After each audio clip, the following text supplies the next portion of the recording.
Hey guys, how's it going? Today I wanted to speak about the subject of what is considered being normal. Well, what is normal? I don't know. Haven't you ever thought in just whenever you're in your thoughts or by yourself or whatever it is, that the things you do are probably not very normal? Like, have people ever had a bowl of spaghetti with a spoon? Do people like to rub their feet this way? Do people sleep on their stomach, on their side, on their back? I don't know. Do people have the same thoughts that I do? That's why sometimes we try to surround ourselves by people who think the same way, because obviously, what is normal? Everybody thinks differently. Everybody does things differently. Everybody lives differently. They have different likes, be it in food, be it in whatever they like to do as a hobby, be it whatever it is they watch on TV, be it whatever they do in life. So in the end, what you have to realize is that being normal doesn't exist, and society want to put us in a melting pot. And being in a melting pot is not really correct, because everybody's different, right? So that's what they do about studies. So there's obviously some things that we do need to have being human. You know, we need to breathe. We need to have a heart that's pumping blood through our body and stuff like that. But these are not really things that we think about. These are like secondary brain. They're like intuition things, and we do need to eat. We do need to drink. If we don't do that, we don't really live.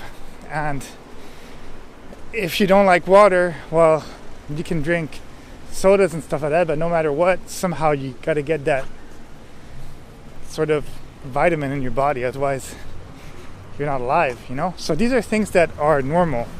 Otherwise, if you were not to breathe or whatever, then maybe you wouldn't really be human in a way. You'd be an alien life form, or somebody who evolved into something very special.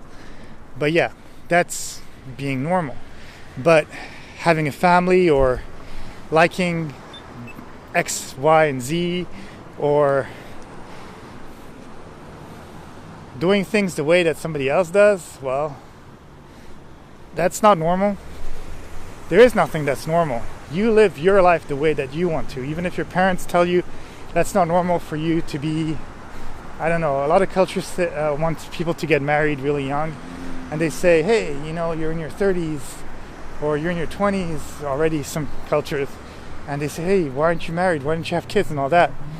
And they say, that's not normal. Well, guess what?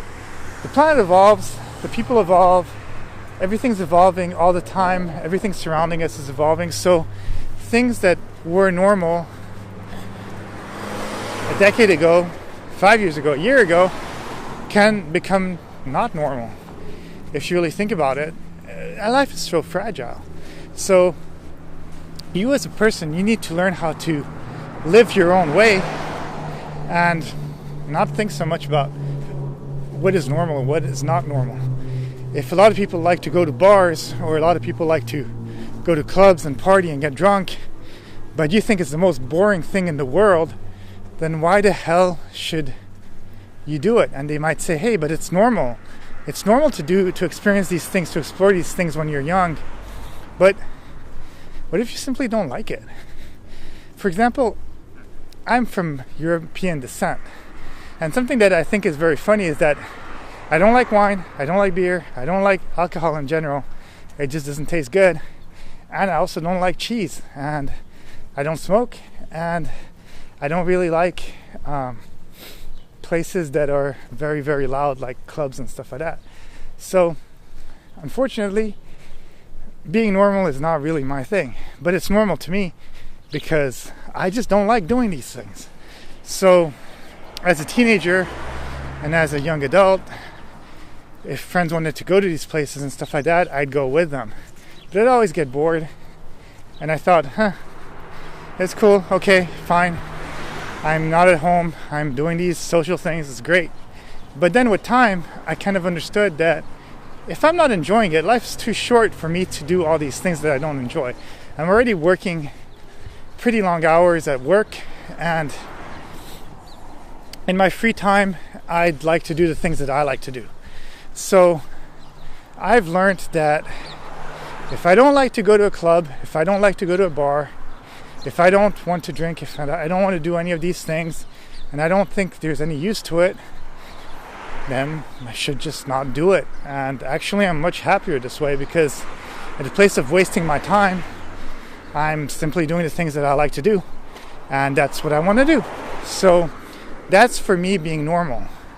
And for me, I love exercise and I love martial arts, and I do go to the gym and hang out and do flips and stretch and do things that I love to do as much as I can, as much as my body permits, because unfortunately sometimes you have injuries when you do these kind of sports and stuff like that, and then age plays something too, but mostly really more than age, it's really injuries and things that you have to overcome. But even like that, for me, being normal is that.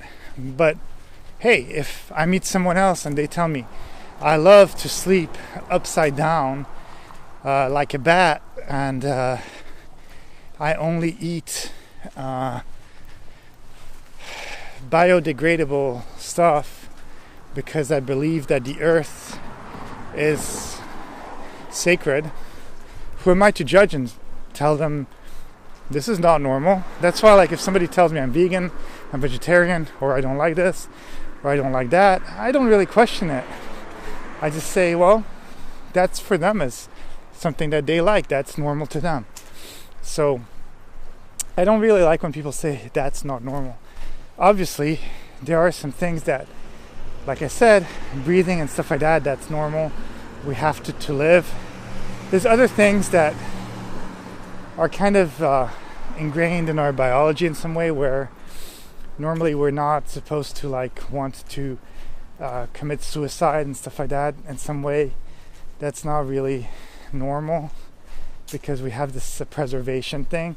But at the same time, who am I to judge? And if somebody wants to do something to their own body without hurting anybody else, they can do it. That's why for me, like, when they put all these bans on drugs and other things, I always say, as long as you're not hurting anybody else, do it. Now, of course, if it comes to like guns and stuff like that, which is a pretty heavy subject, where 9 or let's say 8 people out of 10 will never hurt anyone, I don't know. The problem is that unfortunately it's too easy to hurt someone else. That's why I'd say, like, hey, if you love to do drugs, love to drink, cool, do it in places where you're not going to drive a car, because then you can hurt someone. It comes the same way with guns. Unfortunately, there's too many people that will do stupid stuff, so it's just better to ban the stuff so that you don't hurt anybody else. But for me, that's being normal, basically, is whatever is normal to you. If you like to sleep during the day and live at night, which is the opposite of what most people do, and that makes you happy, it's your life. So that's normal to you, and you should just do it. If you only have 1 meal a day and that's how it is, well, have 1 meal a day. If you want to have 5 meals a day, then have 5 meals a day. As long as you're not hurting anybody else, to me, that's great. Just do whatever you need to do. And that's the normal. That's being normal. And that's why they do a lot of studies where they have to do like studies between millions and millions of people, and they kind of try to find a norm that's in the biggest case what people like at that time. But what's funny is that, for example, you can take beauty. If you look at old paintings, people used to be a little bit more obese, or people used to love calves. They didn't love abs the same way as we love now. But I think through advertisement and stuff, we start to like things in different ways. So what was a normal standard of beauty centuries ago can be nothing nowadays. So again, what is normal? Anyways, I hope you enjoyed my talk, and I hope to hear from you soon. Talk to you soon. Bye.